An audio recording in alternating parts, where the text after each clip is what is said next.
கும்பராசி அன்பர்கள் அனைவருக்கும் வணக்கம். பொதுவாக கும்பராசியை பற்றி சொல்லணும் அப்படின்னா சனியினுடைய ஆதிக்கம் பெற்ற ஒரு ராசி தாங்க கும்பராசி அன்பர்கள். கும்பம் வந்து ஏழரை நாட்டு சனியிலிருந்து இன்னும் முழுசாக வெளியே வரலை அப்படின்னு தான் நம்ம சொல்லணும். ஏழரை சனியின் கடைசி காலகட்டத்தில் கும்பராசி அன்பர்கள் இருக்காங்க. அதாவது முக்கா கிணறு தாண்டிட்டாங்க. இன்னும் கால்வாசி கிணறு தான் இருக்குது அப்படின்னு சொல்லலாம். அதாவது பாத சனியிலே இருக்காங்க. பாத சனியில் இருக்கும் பொழுது சனி பகவான் பெருசாக கெடுப்பாரா, பெருசாக வறுத்தெடுப்பாரா, பெருசாக வச்சு செய்வாரா அப்படின்னு கேட்டிங்கன்னா அது உண்மை கிடையவே கிடையாது.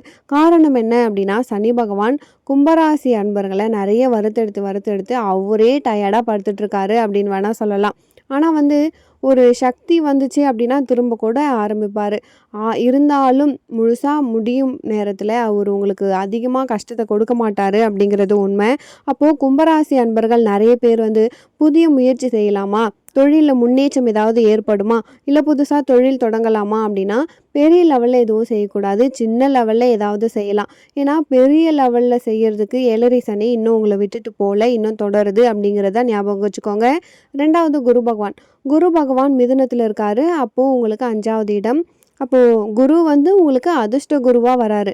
அதிர்ஷ்ட குருவாக வரக்கூடியவர் என்ன செய்வார் அப்படின்னா சனி பகவான் ஒரு 20% உங்களுக்கு கெடுக்கணும் அப்படின்னு நினைக்கிறாருன்னா உங்களை லைட்டாக தள்ளி விடுறதுக்கு ஒரு யாராச்சும் ஒரு ஆள் அனுப்புகிறாங்க அப்படின்னா குரு பகவான் உங்களை அவர்கிட்ட இருந்து காப்பாற்றிடுவார். அப்போது உங்களுக்கு இந்த ஒரு வருஷம் குரு பகவான் உங்களை காப்பாற்றிக்கிட்டே இருக்க போகிறாரு. 2.5 வருஷத்தில் 2025 ஒரு வருஷம் உங்களை குரு பகவான் காப்பாற்றிடுவாருங்க. கை கொடுத்துக்கிட்டே இருப்பார். எல்லா விதத்துலேயுமே உங்களை தூக்கி விடுவார். அப்போது இது பெருசாக வந்து ஒரு கெட்ட விஷயங்கள் நடக்கிறதுக்கு வாய்ப்பு இல்லை. ஆனால் ஆரோக்கியத்தில் மட்டும் நீங்கள் கொஞ்சம் கவனமாக இருக்கணும். பொதுவாக சாப்பாடெலாம் கொஞ்சம் நீங்கள் முக்கியத்துவம் எடுத்துக்கோங்க. ஹோட்டல் சாப்பாடை அவாய்ட் பண்ணிவிடுங்க. இல்லை ஹோட்டலில் தான் சாப்பிட்ணும் அப்படின்னா ரொம்ப காரசாரமான உணவுகளை சாப்பிடாதீங்க. ஆரோக்கியத்தில் கொஞ்சம் கவனம் உங்களுக்கு தேவை. பயணத்தில் ஒரு கவனம். குடும்பத்தில் வந்து பெருசாக நம்ம தலையிடக்கூடாது. அம்மாவும் பிள்ளையும் சண்டை போட்டுக்கிறாங்க.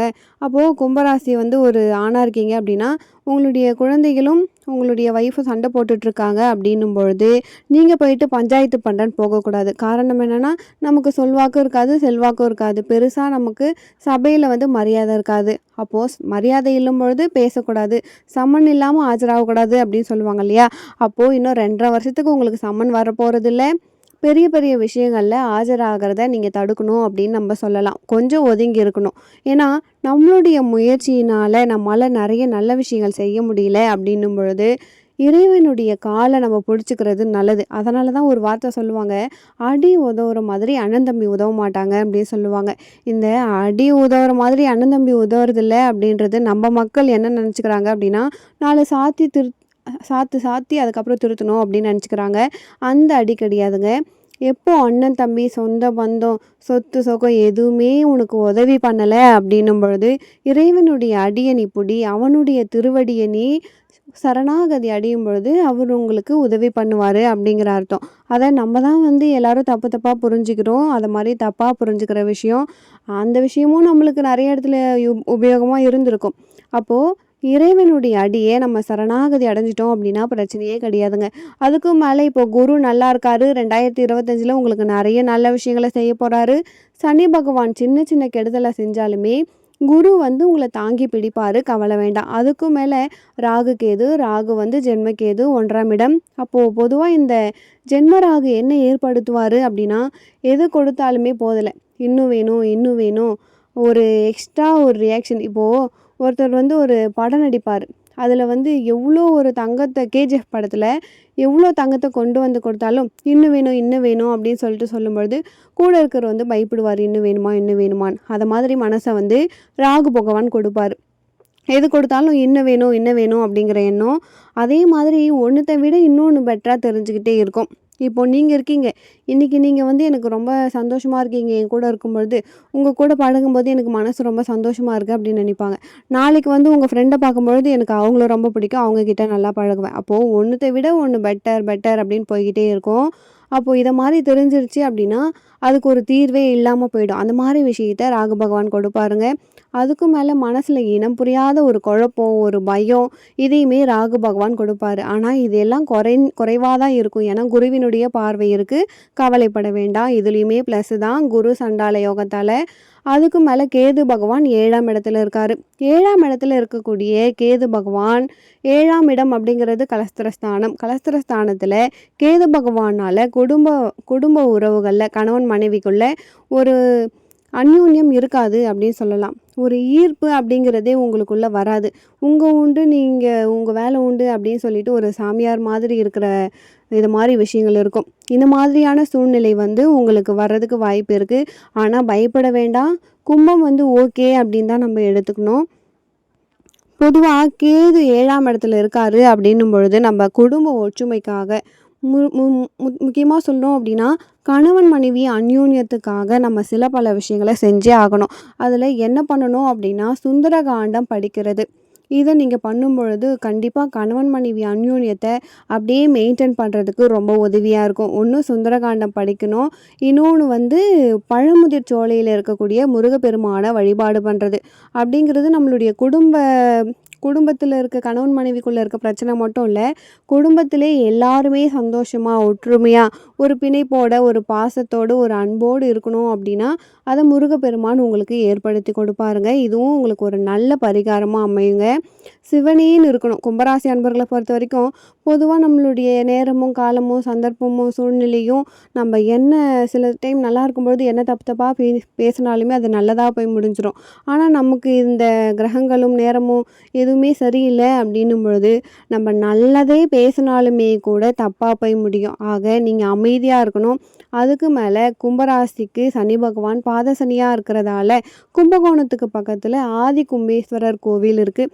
அங்கே போயிட்டு அங்கே இருக்க கும்பேஸ்வரர் அந்த ஈஸ்வரனுக்கு பெருசாக நீங்கள் எதுவுமே எடுத்துகிட்டு போகிறதில்ல. ஒரு 50 ml நெய் இல்லை ஒரு 100 ml நெய் கொண்டு போங்க. முடியும் அப்படின்னா ஒரு 10 லிட்டர் நெய் கூட நீங்கள் வாங்கிட்டு போகலாம். உங்களுடைய விருப்பம்தான். பரிகாரம் அப்படிங்கிறது ஒரு எளிமையான முறையில் தானங்க இருக்கணும். அப்போது எளியோர்களும் பயன்படுத்தக்கூடிய வகையில் இருக்கிறது தான் பரிகாரம். இது வந்து கோடீஸ்வரங்களுக்கு மட்டும் பரிகாரம் கிடையாது. அப்போது இந்த மாதிரி நெய் கொண்டு போட்டு அங்கே இருக்கிற கோவிலில் நீங்கள் போயிட்டு விளக்கு ஏற்றி வைங்க. 2 சைட்லேயுமே கற்பகிரகம் இருக்கும். அந்த விளக்கில் வந்து அந்த கற்பகிரகத்துக்கு பக்கத்தில் 2 விளக்கு தொங்கிட்டு இருக்கும் இல்லையா, அந்த விளக்கில் இந்த நெய்யை ஊற்றுங்க அப்படின்னு சொல்லிட்டு நீங்கள் கொடுங்க. உங்கள் கண் முன்னாடியே அந்த விளக்கில் நெய்யை ஊற்றுவாங்க. உங்கள் கண்ணு முன்னாடியே அந்த விளக்கு வந்து சுடர் விட்டு எரியும். அதை உங்கள் கண்ணால் நீங்கள் பார்க்கும் பொழுது கண்டிப்பாக அந்த ஜகஜோதியாக எரியும். அந்த ஜோதியின் வெளிச்சத்தில் ஈசனை ஆத்மார்த்தமாக பார்த்துட்டு வர்றது உங்களுக்கு ஒரு உன்னதமான பலன் உங்களுக்கு கிடைக்குங்க. நிறைய பேருக்கு என்ன டவுட் இருக்கும் அப்படின்னா, சாமிக்கு கற்பூரம் ஏற்றும்போது அவங்க கண்ணை மூடிக்குவாங்க, சாமிக்கு நெய் விளக்கு காட்டும்போது கண்ணை மூடிப்பாங்க. கண்ணை மூடி நம்ம வேண்டுற இடம் கிடையாது கர்ப்பகிரகம். கர்ப்பகிரகத்துக்கு முன்னாடி நம்ம ஈசனுக்கு நன்றி செலுத்தணும். நம்ம கோவிலில் வேண்ட வேண்டிய இடம் அப்படின்னே இருக்குது. நம்மளுடைய குமுறல்களையும் குழப்பங்களையும் கஷ்டங்களையும் கொட்டக்கூடிய இடம். அப்போது கர்ப்பகிரகத்துக்கு முன்னாடி நீங்கள் போய் என்ன சொல்லணும்னா, எனக்கு இந்த வாழ்க்கை நீ வாழ வச்சுருக்க, இந்த கூன் குருடு செவிடு இல்லாமல் நான் நல்லா இருக்கேன், இதுக்காக நான் உனக்கு நன்றி செலுத்துகிறேன் அப்படின்னு சொல்லிட்டு நன்றி செலுத்தக்கூடிய இடம்தான் கர்ப்பகிரகம். நீங்கள் அங்கே போயிட்டு தீபாவளியில் எந்த தேவதையை பார்க்குறீங்களோ அந்த தேவதையை ஆத்மார்த்தமாக பார்த்துட்டு வர்றது தான் உன்னதமான பலன்களை கொடுக்குங்க.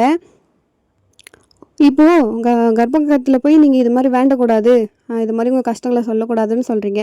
அப்போ எந்த இடத்துல எங்கள் கஷ்டத்தை சொல்லணும் அப்படின்னு உங்களுக்கு ஒரு டவுட் இருக்கும் இல்லையா? கோவிலுக்கு கொடிமரம்னு ஒன்று இருக்குங்க. அந்த கொடிமரத்தில் போயிட்டு நீங்கள் பலிபீடம் வச்சுருக்கிறதே உங்களுடைய கஷ்டங்களை வந்து கொட்டுறதுக்காக தான். நமஸ்காரம் பண்ணுறதும் நீங்கள் விழுந்து கும்பிட்றதுக்கு கொடிமரத்துக்கு கீழே தான் விழுந்து கும்பிடுவீங்க. அப்போது பலிபீடத்தில் இருக்கும் முன்னாடி உங்கள் கஷ்டத்தை துயரத்தை நீங்கள் எல்லாமே சொல்லுங்கள். இப்போது உங்களுக்கே ஒரு சந்தேகம் வரும், பலிபீடம் இல்லாத கோவிலில் நாங்கள் என்ன பண்ணுறது அப்படின்னு சொல்லிட்டு. அப்போது அந்த பலிபீடம் இல்லாத கோவிலில் இப்போது ரோட்டோரமாக போவீங்க, அங்கே ஒரு சின்ன பிள்ளையார் கோவில் இருக்கும். அங்கே பலிபீடமும் இருக்காது, கொடிமரமும் இருக்காது. அதே மாதிரி பார்த்திங்கன்னா அங்கே ஒரு குளமும் இருக்காது. குளத்தாண்ட செய்ய வேண்டியதும் நிறைய இருக்குது. அப்போது அந்த தெய்வத்தின் முன்னாடியே நம்ம வந்து கஷ்டத்தை சொல்லலாம். அது சின்ன கோவிலாக இருந்தால் மட்டும். கொடிமரமாக இருந்தால் நம்ம விழுந்து கும்பிட்றது கொடிமரத்தாண்ட தான் இருக்கணும். பலிபீடம் அப்படிங்கிறது நமக்கு அத்தனையும் பலி கொடுக்கக்கூடிய ஒரு இடம் பலிபீடம். நான் பெரிய ஆள் அப்படின்ற எண்ணத்தோடு கோயிலுக்குள்ளே போக முடியாது. நம்ம வந்து ஒரு சாதாரணமான ஒரு ஆள், இறைவனை கும்பிட்றதுக்காக தான் ஒரு கோவிலுக்கு வந்தோம் அப்படின்னு சொல்லிட்டு அவங்களுடைய கர்வத்தை பலி கொடுத்துட்டு கோவிலுக்கு போகிறோம். அப்படி இருக்கும் பொழுது அவங்களுடைய கஷ்டத்த நம்ம பலிபீடத்து முன்னாடி நம்ம சொல்லிட்டு வரும் பொழுது, கடவுள் வந்து நம்மளுக்கு 100% நம்மளுடைய கஷ்டத்த தீர்த்து வைப்பாரு அப்படின்னு நம்ம நம்பி போணுங்க. கும்பராசி அன்பர்களுக்கு ஓரளவுக்கு கிரகங்கள் எல்லாம் சாதகமாக தாங்க இருக்குது. எதை கண்டுமே நீங்கள் பயப்பட வேண்டாம். உங்கள் வாழ்க்கையில் மேலும் நீங்கள் சீரும் சிறப்போடும் செல்வ செழிப்போடும் வாழ நானும் இறைவனை பிரார்த்திக்கிறேன். இந்த பதிவு உங்களுக்கு பயனுள்ளதாக இருந்திருக்கும்னு நினைக்கிறேன். வீடியோ பிடிச்சிருந்தா மறக்காமல் நம்ம சேனலை சப்ஸ்கிரைப் பண்ணிக்கோங்க. வீடியோக்கு லைக் பண்ணுங்கள். ஒரு நல்ல பதிவில் மீண்டும் உங்களை சந்திக்கிறேன். நன்றி.